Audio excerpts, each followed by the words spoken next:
Good morning, good afternoon, everyone. Thank you for taking some time out of your busy days to join us to talk about an important topic within education and even beyond it, as security and data privacy is something that is in our headlines more often than we care to see these days. Before we get started, though, I just want to send a quick reminder. This is one of several webinars in our webinar series of the top 3 IT challenges in primary ed. You see here we have already discussed network scaling, and that webinar is now available on demand from our primary ed page or our company webinars page. Today we'll address student data privacy, and please look for upcoming invitations on our 3rd webinar on the transition to digital learning. So with that, let's move forward and start talking about the challenge specifically around security and data privacy. So obviously there's a number of challenges that IT administrators like yourselves face, tight budgets, and limited IT staff notwithstanding. From a technology perspective, there's a number of topics like the ones I just mentioned, broadband network scaling and transition to learning. But the one that I think is gaining the most attention lately, that perhaps was a dark horse topic only a few years ago, is security and compliance. You can see here that just a few years ago, the topic was way down the list, according to the Consortium of School Networks 2016 IT Leadership Report, going from last place or 20th place, jumping to 6th, and I would wager higher than that now, over just a few years. And then you can also see on this chart here where the complexity really lies. With static devices in a data center, now you have known users and known devices, with IT-provided Chromebooks and laptops and whatnot. That's hard enough as it is to keep them secure and compliant. But as we expand to BYOD, and most districts have some sort of, I think we're up to about 90% have some sort of BYOD policy. About 2/3 have them as part of a one-to-one initiative, probably to supplement in order to get devices in all students' hands. But here you've got known users, but potentially unknown devices on your school networks. And then given that you're deploying these wired wireless networks to support digital learning, and your teachers, your staff, and your students have it, are you opening up to guests, to community, to the parents, to visiting students and whatnot for events and other causes? Now you've got unknown users and unknown devices on your network. So you can see the complexity is growing and the challenge is growing. So when we say student data privacy, what do we mean? So there are certain elements of it. This is just high level. I'm sure you're familiar with some of these things. Either you're directly engaged in data governance, or maybe your concern is regulatory compliance. There's a lot of acronyms here that we have to keep track of. FERPAs. What are the family's rights with regard to student record privacy and accuracy? COPPA for children's online privacy protection. We look at PPRA. I think a lot of people are less familiar with this one, but a lot of times students have to take surveys or an analysis or a test from U.S. Department of Education, and there's certain rights associated with revealing information through that. And then SIPA, the one that most of us talk about, the Children's Internet Protection Act. In this case, we're concerned with children's access to harmful content or inappropriate content over the internet while doing their work. So for all these reasons, whether we're looking at data governance or regulatory compliance or data security, and what are the trade-offs and how are you defending it, typically with a layered defense, and we'll talk a little bit about that later on. And not just with throwing technology at the problem, but also just better educating your users on how they should be thinking about it, and some common sense approaches they can take. So all these things together are sort of elements of student data privacy. Now, if we look at the latest news, and I call this ripped from the headlines, right? If you haven't seen already, Washington Post did a good article on this. There is a group called Dark Overlord that just in the past few weeks, there's these sensational stories of them extorting schools and even threatening families and children. It's just disgusting, honestly. In a ransomware attack across several school districts in different states. You can see here Iowa, Texas, and Montana have all stepped forward and said they've been hacked and been asked for money, I think something like $75,000, in order to not further reveal student data. And the FBI, of course, is involved as well. So this stuff is happening. And the result of this has been school closures, updated incident response plans, asking everyone in those schools to change their passwords, et cetera. So when you look at something like this, like this hacker attack, ransomware attack, you know, we all start thinking, well, we better, you know, close the borders and protect our perimeters and be mindful of hackers and external threats, and well, we should. It's good to be paranoid sometimes to protect ourselves. But if you look at this information from Intel's security report, you see that it's not just, you know, keeping out bad actors with strict firewall policies. This study also shows that almost half of all data breaches came from within an organization, not just schools, but all organizations. And half of those internal leaks were just accidents. They were unintentional. So, you know, the takeaway here is, while firewalls are really critically important, especially for securing the perimeter, they're not sufficient for truly protecting your student data privacy. And so what more can we do is the question, because what we don't want to be is tomorrow's news, right? So you don't want to be the Poway board under fire from city council members and the community. In this case, this was a data leak, you know, and they're just one of many. Ed Week has published a number of reports. New York City cloud service provider that inadvertently uploaded and left unprotected school emergency evacuation plans and directory information. There was a report out of Chicago about 2,000 students participating in a free vision exam program offered by the city that inadvertently had their names, birth dates, gender, ID numbers, all this stuff was posted online. In Florida, 47,000 participants in a state teacher preparation program had their personal information, names, social security numbers, et cetera, posted on the internet for 2 weeks last spring, and on and on. So this is really a concern. It's not. It's both a concern of the hackers, and it's also worried about what we're doing internally to not inadvertently divulge private information and student information, because there is a cost to this, right? There is a cost in the discovery and immediate cost of the breach. There's aftermath costs. I mean, think about what can happen. And the ransomware I just mentioned, if you actually paid it, which I know the FBI is saying don't. We don't want to encourage that behavior. You see here from Panama Institute, they said in education about $220 per record was their estimate of the cost of the breach. That's just one aspect of the cost. I mean, you also have the effort of trying to earn back the trust of the community, parents, students, even the teachers, if something like this happens. So, you know, there's a lot of things to consider here in order to protect ourselves.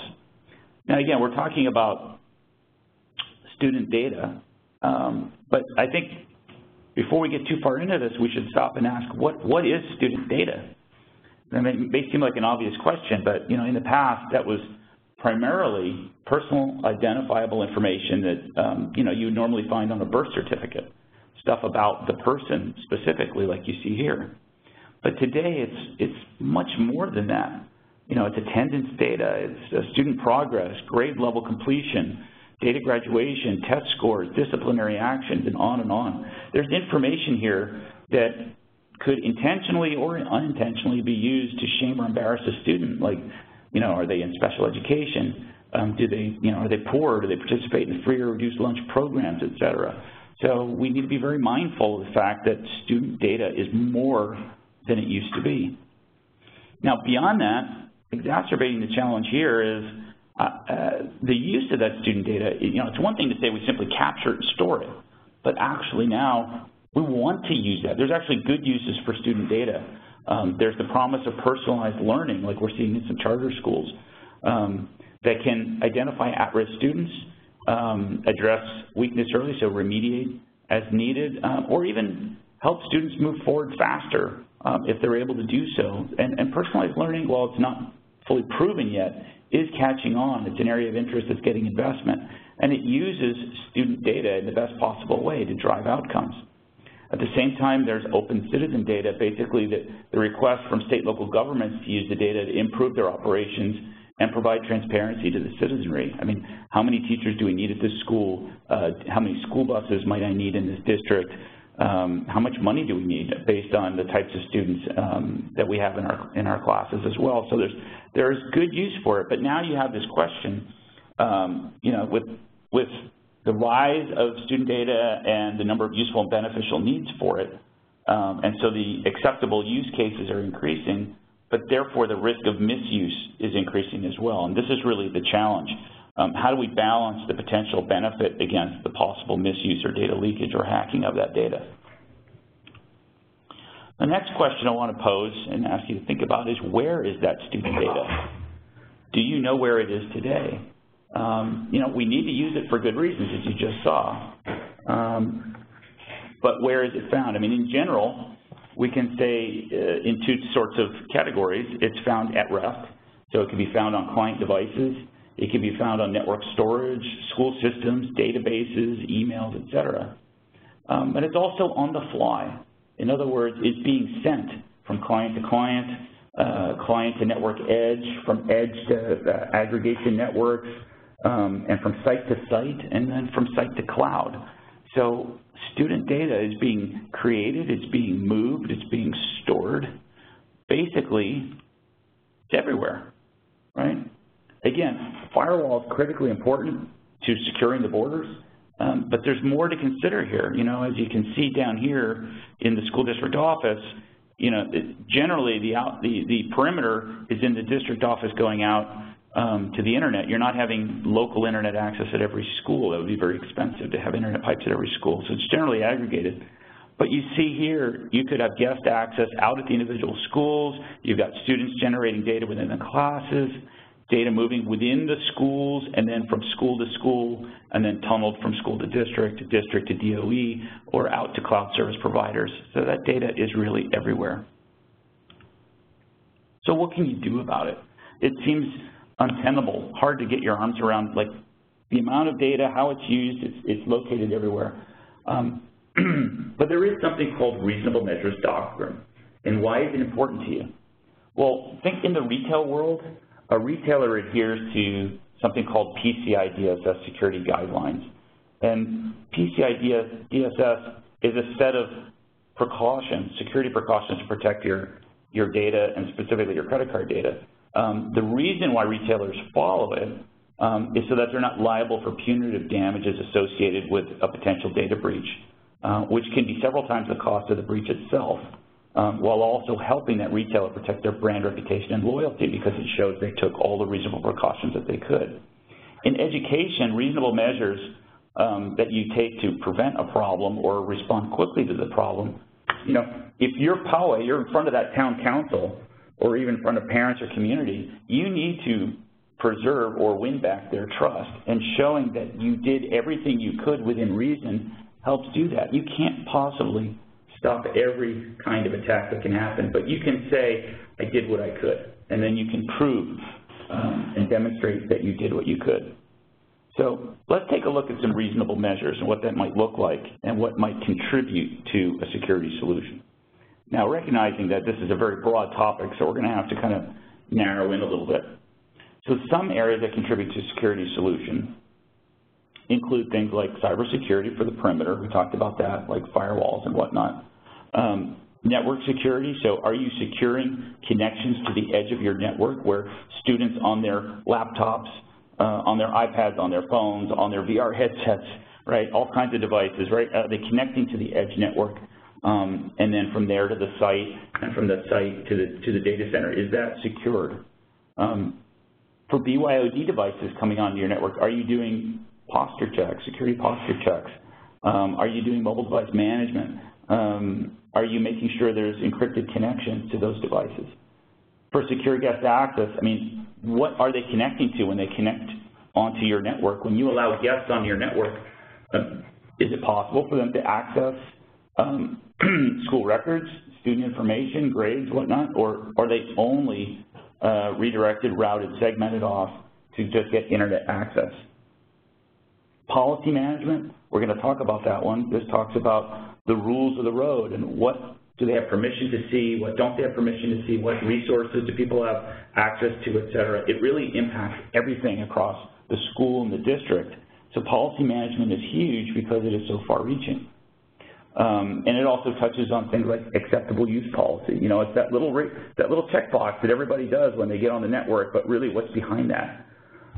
And then user education, another one that's very important. As students today are learning to become digital citizens and global citizens, we need to educate them on how they behave, what they do, what they share or don't share. So this is another one of those things of global impact, not just, you know, within the classroom or within the school. So all these things can help. And I want to start on that one too, actually, and talk a little bit about password practices. I mean, this seems sort of innocuous, but it's not. Education about password hygiene can really be very helpful. I mean, for the students, faculty, staff, parents, everybody. Consider that there's password manager applications. And what do? They manage the passwords that you're creating or that you know and help you keep better track of them and use of them.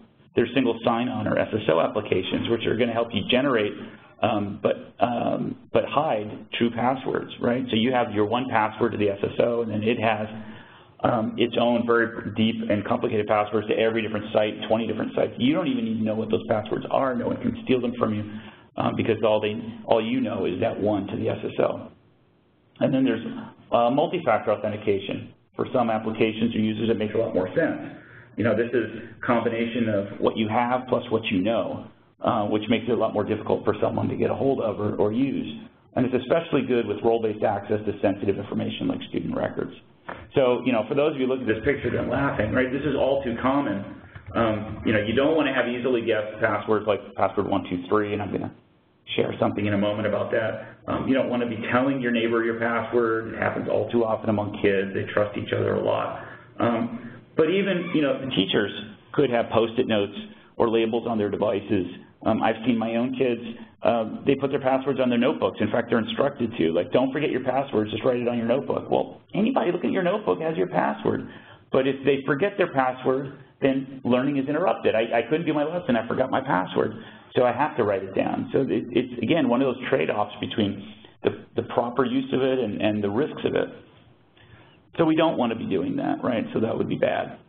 So let me share with you something I've seen recently. And you may have seen this yourself. I love TED Talks. If you go into TED Talks, you can find this one. What we're looking at, this is kind of a fun way to look at passwords that students come up with. In this case, this is a word cloud generated by a professor at Carnegie Mellon University, my alma mater, as presented in her TED Talk, What's Wrong with Your Password? Here, she looked at passwords that were used at her school and reported the results. All right, seems pretty basic, right?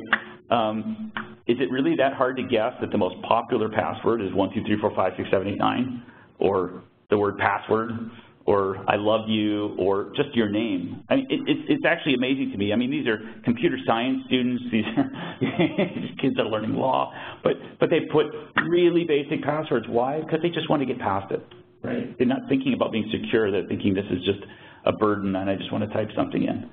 So, I mean, this is kind of fun to look at, but, you know, is there any harm in this? And the answer is yes, right? If we look at the threat of this kind of password practice, you see from the Verizon data breach report from 2016, 63% of data breaches involve leveraging weak, default, or stolen passwords. So you can see even some of the best and brightest college kids are using very weak and obvious passwords, which is going to make it easier for someone to breach them and steal their data.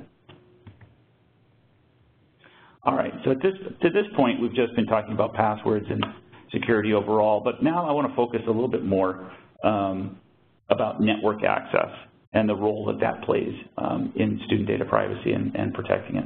I mean, unsecured connections are going to leave students and their data vulnerable. Attackers can spy on unencrypted web activity, which is data in transit between the access point and the device. Someone in the school environment might set up a rogue AP or an unauthorized access point, again, letting them spy on student activity. And you know that they bring them if your Wi-Fi isn't up to snuff. Kids are pretty quick on figuring they can bring in an AP from home or from, you know, Circuit City or Best Buy, right? So we don't want that. Security of the Wi-Fi connection is really a special vulnerability. Just Wi-Fi it's invisible. We all use it, but you can't physically see that somebody's snaking a cable out to a certain room or out to the parking lot. So it's always a challenge. And unsecured public Wi-Fi is another area that can leave students vulnerable, and they need to be really careful about what they do on those connections. Like, you know, do the kids go to a local hangout after school before walking home or getting picked up? And then do they log into Wi-Fi there? And are they using the same, you know, logins, username and passwords that they have on some of their school accounts? Because it's not necessarily secure, you know, where they're going. All right, so if passwords are weak and easy to guess, et cetera, can we rely on other methods? Some of the old tried and true ones like MacAuth or PSK, maybe that's good enough. Well, those have their challenges as well, right? It said that organizations widely use Mac authentication or conventional PSKs to get users or devices on the network. So let's think a little bit more about how those approaches might fall short, as you can see here on this little Venn diagram. In the case of Mac authentication, over-the-air data traffic not encrypted, and it can be intercepted by parties, you know, who obviously were not the intended audience. And Mac addresses are really easily spoofed. It doesn't take much to go online, go to YouTube, Google it, download a tool, and within like a minute or two, you're spoofing Mac. So that's going to leave the doors open for unauthorized users to gain network access. Now for PSK, right, with conventional pre-shared keys, users use the same pre-shared key or Wi-Fi password to access the network, just like I showed you before, the Post-it notes, the label on the device.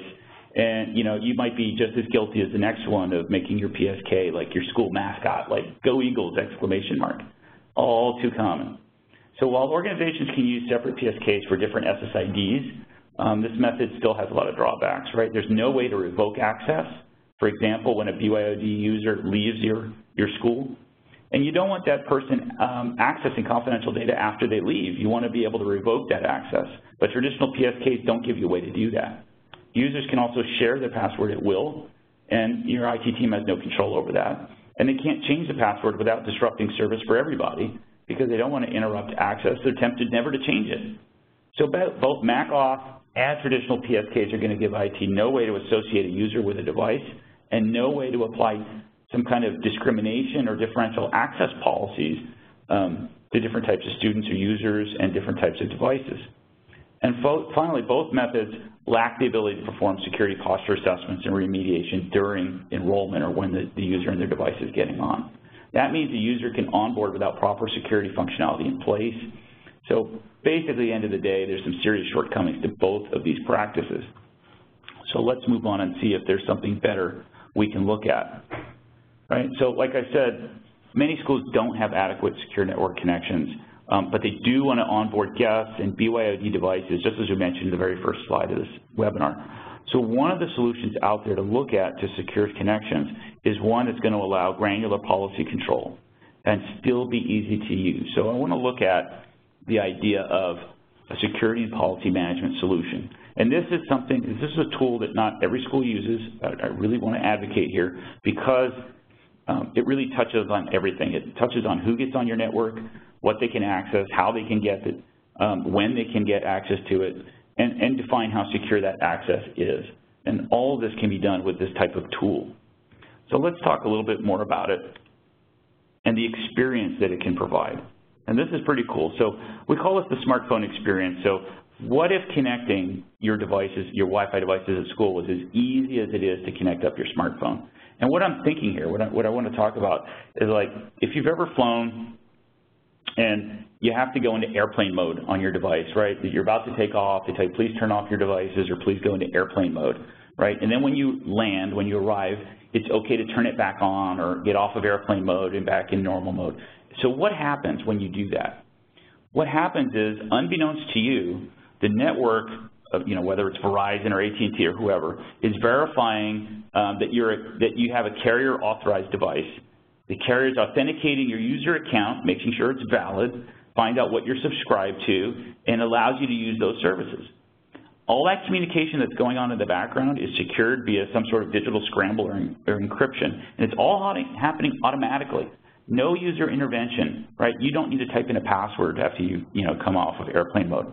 That's the kind of experience that you can enable for your students, faculty, staff, guests, et cetera. Something that provides identity and authentication, just like your smartphone, and that connection to the carrier. It's going to have an encrypted session, so no one else can overhear it. It's going to work on whatever kind of device, one-to-one device, BYOD, or guest devices. It's going to be something you manage centrally, just like your carrier is doing it centrally.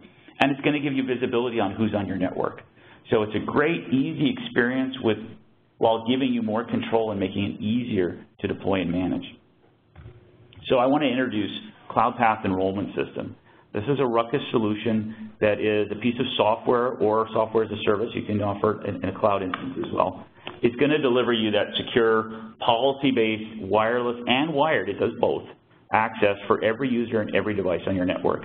It's basically going to make your network more secure than it is today and make it a little bit better for IT and reduce some of the burden. It's going to give a much better end-user experience, just like a smartphone, as I mentioned.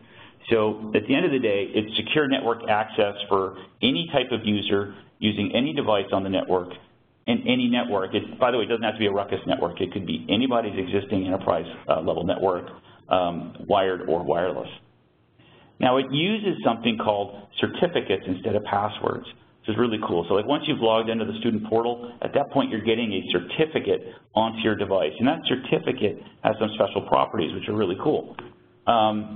So you can see here they're unique. So every user and device combination, so this is Rich's Dell laptop, and that's Mary's MacBook Pro, right? So each of those combinations is going to have a unique certificate with its own set of permissions for VLANs, ACLs, et cetera, that is very specific and unique for that user and that user's device. It's going to be highly manageable because you can manage the certificate. There's a certificate authority that's included in this. It gives you visibility to every device and control policy.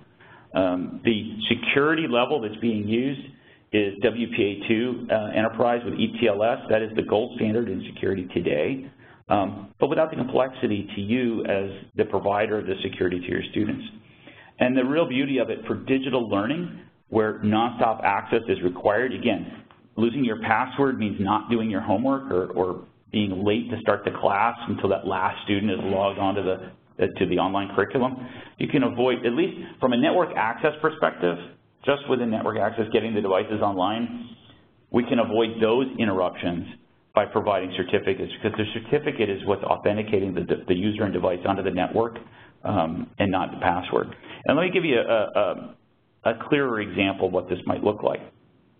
So here's some use cases. I see that Jim, who might be a ninth grader starting high school, has brought an Android tablet that we don't want on the network. We determined that they might have some malware on it, and so I want to get that device off of my network.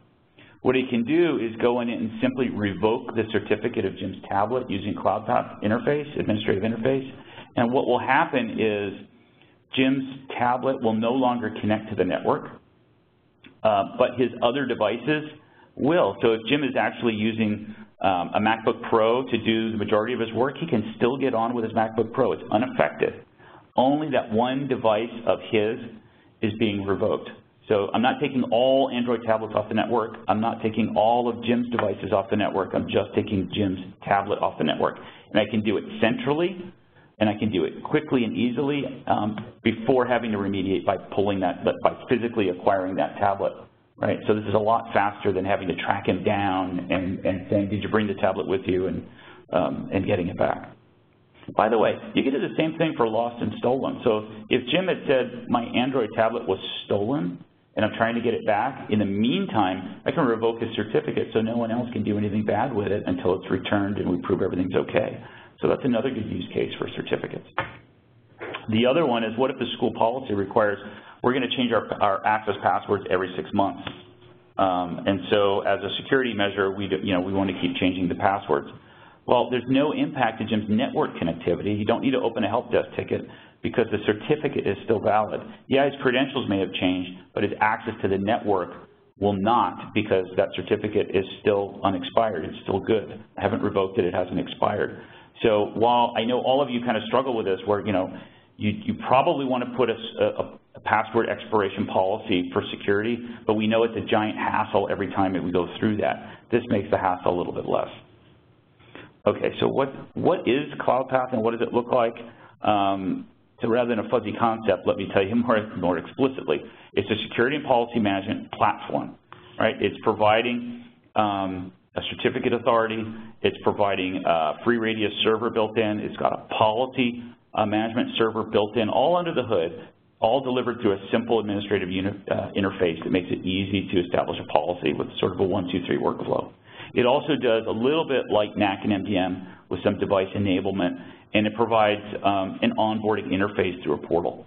All of this is wrapped around a platform, meaning there's APIs that can be leveraged, and I'll talk about some of our partners who have done that and some of the benefit to you for it.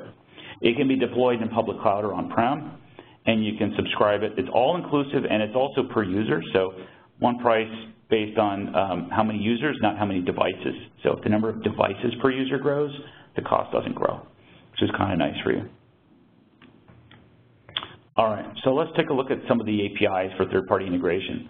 So for firewall, we can take identity information from Cloudpath and share that with a firewall vendor like Palo Alto Networks. So now you can do really granular traffic policing. So, hey, maybe for sure I don't want my students accessing gambling sites, but maybe between 8 a.m. and 3 p.m., I'm okay having my math teacher access that gambling site because they want to use it for statistics and to demonstrate some concepts around it. That would be okay, but then outside school hours it's not okay, and I can revoke it. And again, anyone else beyond the math teacher not allowed. Before, it's just pure black and white. This site is not allowed.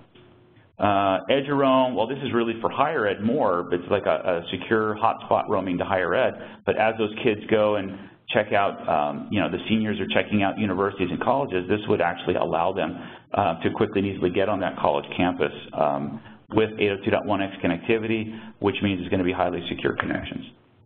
For Google Chromebooks, now this is really cool. We actually have Cloudpath is integrated into a Chrome extension. So as you provision your Chromebooks using your Google Administrative Console, which you're doing already, you can configure it with Cloudpath to install the certificate onto the Chromebook.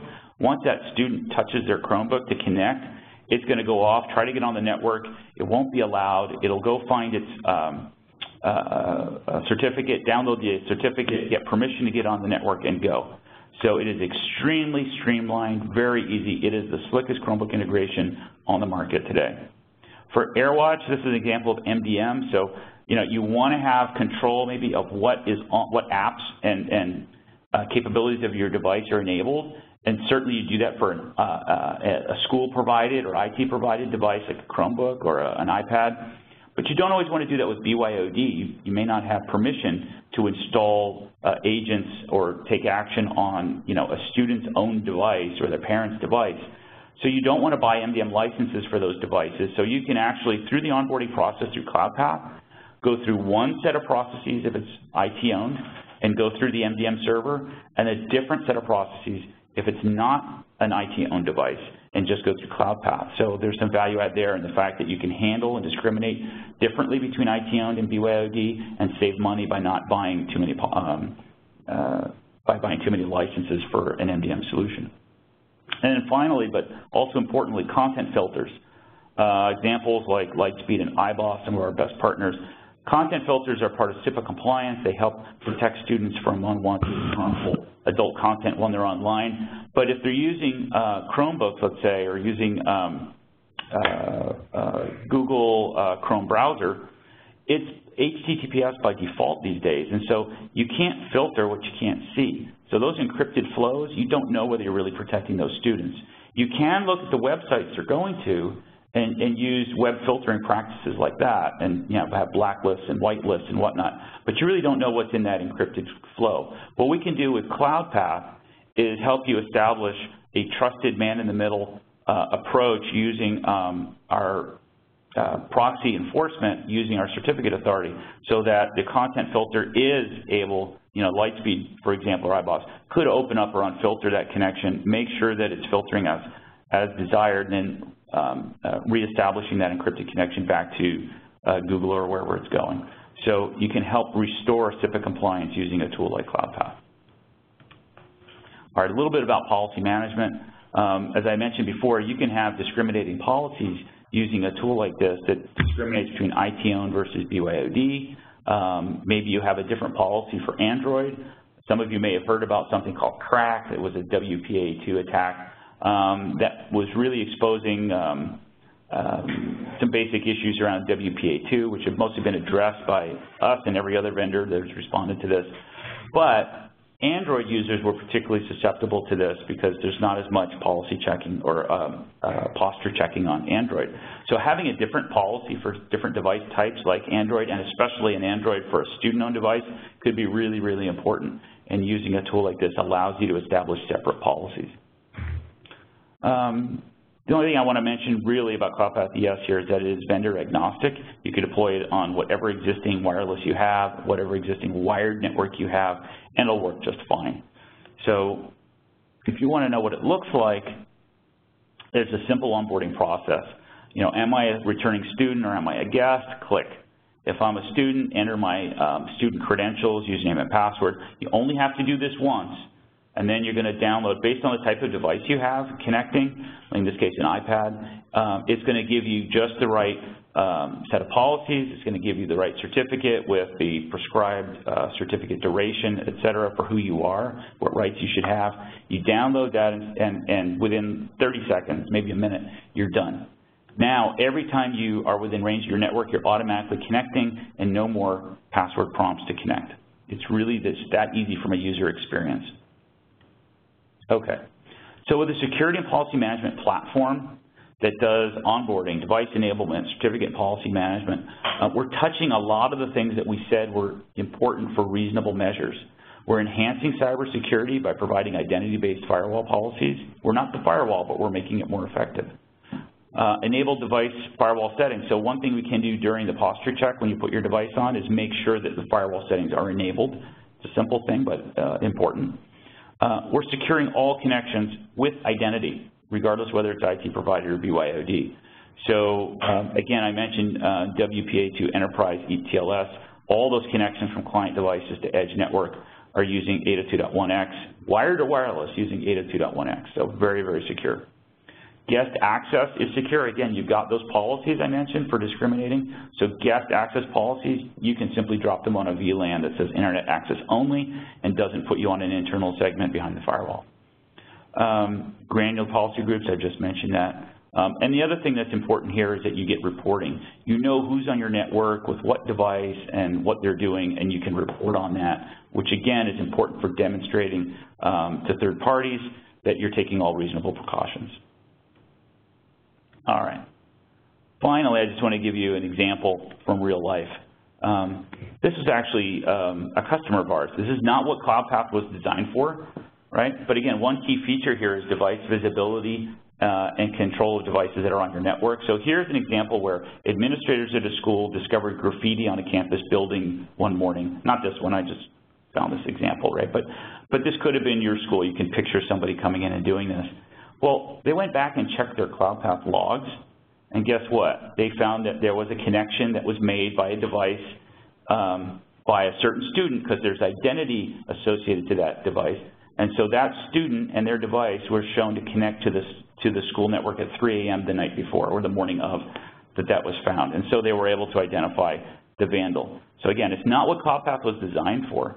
Right? But this does show you, right, there is some additional power to having a tool like this that gives you visibility of what's going on your network. All right. So one thing I just want to mention before we pause and open this up for questions, if you want to know more about security, network security, edge security, I strongly recommend you come to this. This is targeted not just at higher ed. I think you'd all benefit from it. This is a webinar coming up on November 14th. From Heather Williams, one of our senior security technical marketing engineers. She has been around and around the block on this topic. She is one of the renowned experts in the field. She has been responsible for deploying and securing Ruckus networks at the Black Hat Hacker Conference for the last few years. And to hear her tell the stories of what it's like to survive that and not get hacked, it's classroom settings where people are learning how to defend their networks. So it is the ultimate test, right? It's how do you secure a classroom setting where everybody's actively trying to hack you, right? And that's what's going on there. It's going to be fun. She's got a dry wit. She's got lots of anecdotes and a lot of practical information for securing your network. So please go check out our website. on the link you see here, ruckuswireless.com/company/webinars, and do register for that. All right, with that, I'm going to thank you for your time and attention and see if we have any questions that have come in. Thank you, Rich. I'm just going to pop in the link to the webinar actually in the chat function. Oh, great. Okay, so a quick reminder, please enter your questions into the Q&A window. I see one that has come in. What resources would you recommend to learn more? To learn more about student data privacy? Sure, it is a broad topic. There's a couple. So Department of Education is a good source. I mean, that may sound pretty basic, but they do. They've got videos on the topic. There's a site called PTAC, or Privacy Technical Assistance Center, which has some technical briefs on privacy issues, including data governance and data security best practices.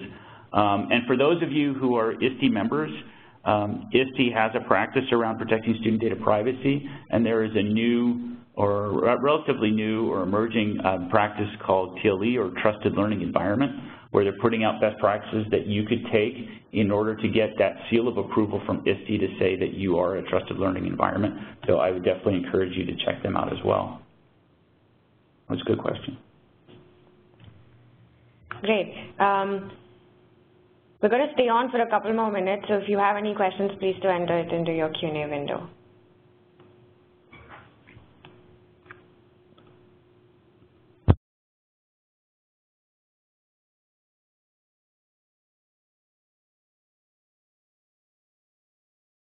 All right. While you're thinking, I know this is a broad topic, and we purposely had to choose where to focus given the limited time, right? So we talked about passwords, we talked about policy management, and we talked about securing network edge access. Clearly, there's a lot more to this topic, so if you guys feel like there's other areas you want us to cover in a future webinar, please let us know, or if there's a specific security issue that you're fighting or addressing that brought you to this webinar today, please raise your hand and let us know what that was.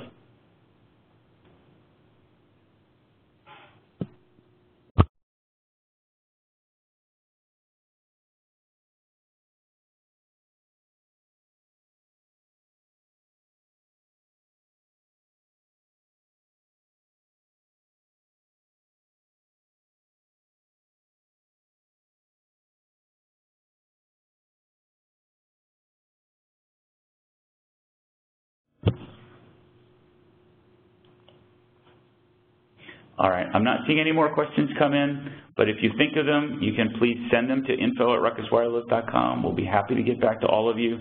Again, appreciate your time and attention today, and thank you and have a great day.